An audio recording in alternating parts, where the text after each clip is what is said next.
25 years ago, when you were sort of sitting in a darkened room talking about all of this, did you ever believe we'd be here and this would be happening today? Not in a million years. Our argument was about whether we dared go for lowering the age of consent from 21 to 18. Some thought we could go for 16, others thought we'd never get more than 18.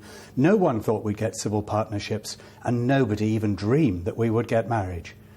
Father Edmund Montgomery, you have reservations. Today, a letter signed by the Bishop of Buckingham, several retired Church of England bishops, 5 Anglican cathedral deans, rabbis, Quakers, even an evangelical Christian leader have talked about rejoicing as people of faith, welcoming this development. Why are you not able to open your heart to it too? Well, first, it's great to be here with Matthew Parris. As a law student, I used to read Matthew's articles, and he's got a great article out at the moment, actually, about the campaign for civil rights for homosexual people. Remember, the Catholic Church endorsed the Wolfenden Report back in the 1960s that decriminalised homosexuality. And the Catholic Church teaching, just to clarify, is that any unjust discrimination against people on the basis of orientation is immoral. So that's important to say at the beginning. But what we have with the same-sex law is changing the very nature of marriage itself. So it's not about clearing away discrimination, but changing the very heart of marriage, something which we can't agree with, I'm afraid. But marriage is about love between two people. What is it that you find hard about that? Well, it's not my personal perspective as a priest. I'm never speaking on behalf of myself, but I speak on behalf of the church, a worldwide church which is growing all the time. And in my dealing with people who are preparing for marriage, it is about love, and there's a lot of excitement today, I know, for those same-sex couples who are looking forward to it. So love is at the heart of marriage.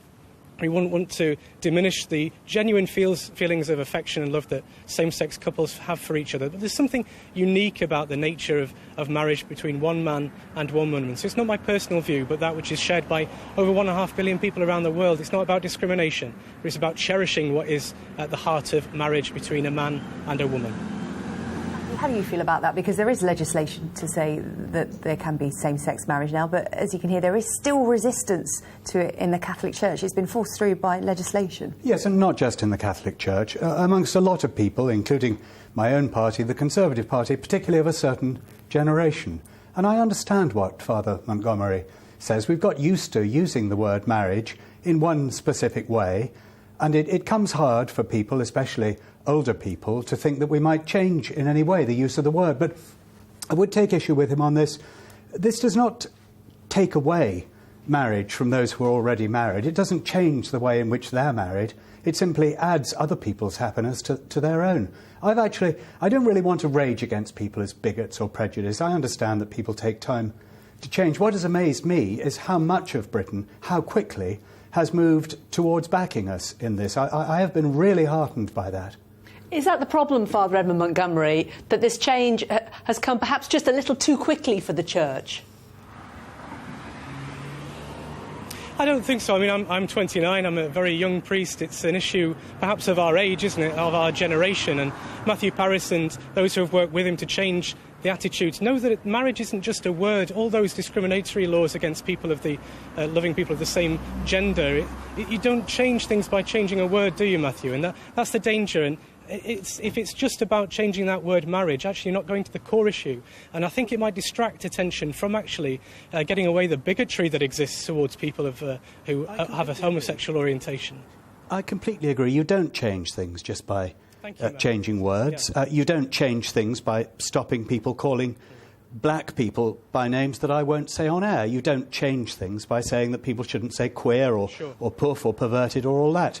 But what you can do, I think, is reflect in the language that you use the attitudes, the culture of your society. And I think those attitudes are changing. I think the society is changing, so I think the words should change with it. Matthew, you have a civil partnership.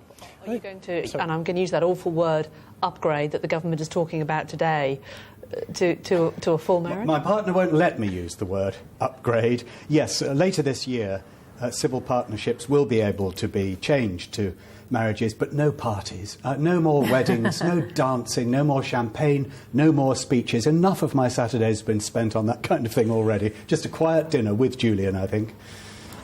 OK, Matthew Parris and Father Edmund Montgomery, thank you both very much for joining us.